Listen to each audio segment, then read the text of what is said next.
Salam dostlar, ətrafımdan da gördüyünüz kimi yəqin ki, bugünkü videonun mövzusu artıq sizə bəllidir. Bu videoda teleskop alarkən nələrə diqqət etməli və bu hobbiyə hansı teleskopla başlamalı olduğunuz haqqında danışacağım. Video uzun olacağı üçün ekranda qeyd etdiyim başlıqları keçid edib sizə maraqlı olan hissəni izləyə bilərsiniz. İlk öncə onu deyim ki, teleskoplar növləri və qiymətləri cəhətdən çox geniş skalaya yayılmışdır. Elə ona görə də gəlin ilk öncə teleskop növləri və işləmə prinsipi haqqında qısa məlumat verək. Teleskoplar quruluş və işləmə prinsipi cəhətdə iki kateqoriyaya ayrılır. Refraktor və reflektor teleskoplar. Refraktor teleskoplar işlədilməsi, baxımı və daşınması daha rahat olan teleskoplardır. Bu teleskoplar cisimdən gələn işığı ön hissədə yerləşən linzası vasitəsilə qıraraq arxada yerləşən fokus nöqtəsində toplayır. Və biz də böyüdücü linzaları fokus nöqtəsinə yerləşdirərək gələn görüntünü böyüdə bilirik. Adətən başlanğıc üçün bu teleskoplar daha uyğun hesab olunur. Mənim də ilk teleskopum qarşında gördüyünüz bu kiçik refraktor teleskopu idi. Bu teleskopların mənfi cəhəti isə linza ilə işığı qırdıqları üçün görüntünün kənarlarında mavi və qırmızı xəttlər yaranır. İndi isə gələk reflektor teleskoplara. Gördüyünüz kimi ilk gözə çarpan bu teleskopun digərindən daha böyük bir optik boruya sahib olmasıdır. Buna səbəb isə açıqlıq dediyimiz faktordur. Teleskoplarda açıqlıq, yəni işığın daxil olduğu hissə nə qədər böyük olarsa, görüntü də bir o qədər keyfiyyətli olur. Misal üçün solunda yerləşən reflektor teleskop 140 mm açıqlığa sahibdir. Sağında yerləşən refraktor teleskop isə 101 mm açıqlığa sahibdir. Refraktor teleskoplarda bu dəyər yüksəldikcə qiymət reflektorlara nisbətən dəfələrlə artır. Buna səbəb reflektor teleskopların linza ilə yox, güzgülər ilə işləməsidir. Ön hissədən daxil olan işıq ilk öncə arxa hissədəki əsas güzgüyə, sonrasında isə ön hissədəki daha kiçik olan ikinci güzgüyə dəyir və sonrasında okulyara yönəlir. Bu teleskoplarda əsas mənfi cəhət optik borunun ön hissəsinin açıq olmasıdır. Bu da zamanla bu hissədən güzgüyə tozların daxil olmasına və güzgünün üzərinə yığılmasına səbəb olur. Ona görə də bu teleskoplar baxım tələb edir və bu yeni başlayanlar üçün çətin ola bilər. Çünki təmizləmə prosesi zamanı güzgü zədələnə bilər. Üçüncü və son növ teleskoplar isə bu iki növ funksiyalarına eyni anda sahib olan teleskoplardır. Lakin bu teleskoplar digər iki növə nisbətdə çox daha baha olur və başlanğıc üçün uyğun deyil. İndi gələk ikinci başlığa. Teleskopu niyə alırsınız? Yəni teleskop almaqda məqsədiniz nədir? Teleskoplar hədəfinizə görə fərqlilik göstərə bilər. Bəzi insanlar sadəcə Günəş sistemindəki planetləri və ayı müşahidə etmək istəyirlər. Bəziləri daha da uzaqda, dərin kosmosda yerləşən cisimləri, yəni nebulaları, ulduz topalarını və hətta qalaktikaları görmək istəyir. Bəziləri isə sadəcə müşahidə etməklə qalmayıb, eyni zamanda onların görüntülərini çəkmək, yəni astrofotoqraflıq etmək istəyir. Gəlin ilk öncə mənə sadəcə ay və digər planetləri görmək də bəs edir deyənlərlə başlayaq. Bunun üçün siz açıqlığı çox da böyük olmayan, fokal uzunluğu 800 mm və yuxarısında olan bir teleskop seçə bilərsiniz. Burada yeni terminlə, yəni fokal uzunluqla tanış oluruq ki, bu da teleskopun işığı foksladığı məsafədir. Bu ölçü nə qədər böyük olarsa, teleskopun yaxınlaşdırma qabiliyyəti bir o qədər yüksək olur. Bu kateqoriya üçün məsləhət görə biləcəyim başlanğıc modelləri ekranda qeyd edəcəm. Videonu dayandırıb sizə uyğun olanı seçə bilərsiniz.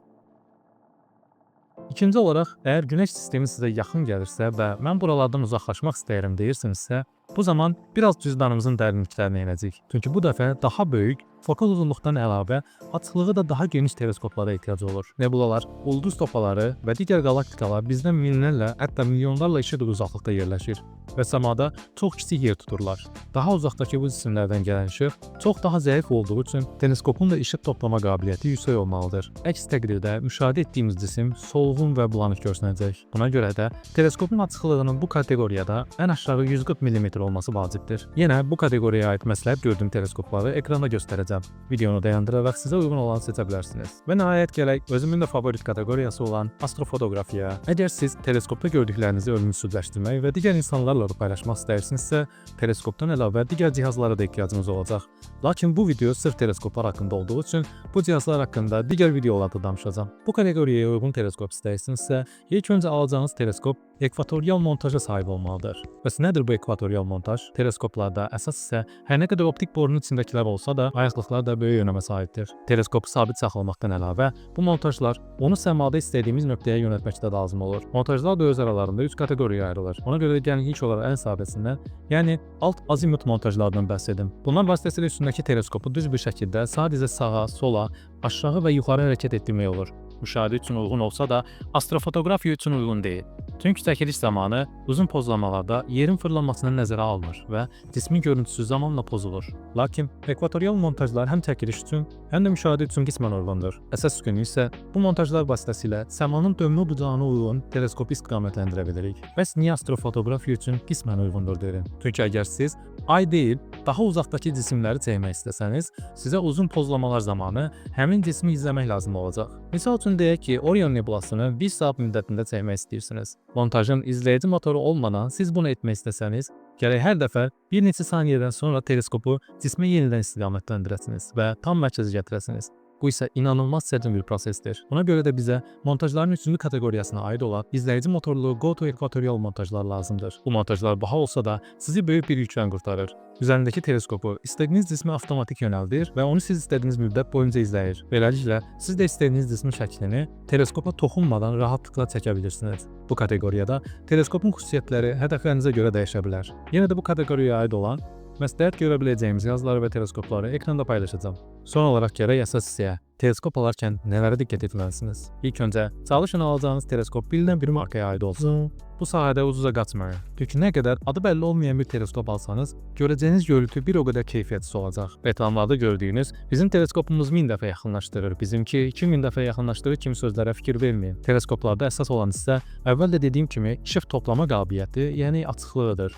Yaxınlaşdırma cəhətdən ikinci əsas hissə isə onun fokal uzunluğudur. Əlavə olaraq teleskop almadan öncə səma cisimləri haqqında, yəni cisim nə zaman çıxır, hansı tərəfdən çıxır kimi məlumatları öyrənmək lazımdır. Bunun üçün də telefonunuza ekranda göstərilən proqramlardan birini yükləyə bilərsiniz. Bundan başqa bir digər önəmli mövzu da teleskopla baxarkən internetdə gördüyünüz ordankili qalaktika və yaxud nebula görüntülərini görə bilməyəcəyinizdir. Bu görüntülər xüsusi teleskoplarla və kameralarla saatlar ərzində çəkilmiş görüntülərdir. Siz dərin kosmik cisimlərə teleskoplar vasitəsilə öz gözünüzlə baxsanız, bu cisimlərin solğun və daha az detallı halını görəcəksiniz. Bilirəm, bu teleskoplara qarşı bir növ məyusluq yaradır. Amma sizə garanti verirəm. İnternetdəki hər hansı bir şəklə baxmaqdansa, teleskopla minlərlə, hətta milyonlarla işıq yılı uzaqlıqdakı cisimlərə öz gözünüzlə baxmaq insana daha yaxşı hisslər verir. O an həyatınız boyunca heç təcrübə etmədiyiniz bir həyəcanı yaşayırsınız. Və son olaraq, hədəfinizə uyğun teleskop tapdıqdan sonra internetdə onun xarici ölkələrdəki qiymətləri haqqında araşdırma edin. Çünki ölkəmizdə satılan teleskopların qiymətləri normaldan 4-5 qat daha bahadır. Belə dostlar, ümid edirəm bu video teleskop almanızda sizə yardımcı olacaq. Əlavə nə sualınız olsa, şərhlər qismində yaza bilərsiniz. Bu video sizin üçün yararlı oldusa, bəyənməyi və takip etməyi unutmayın. Açıq səmalar.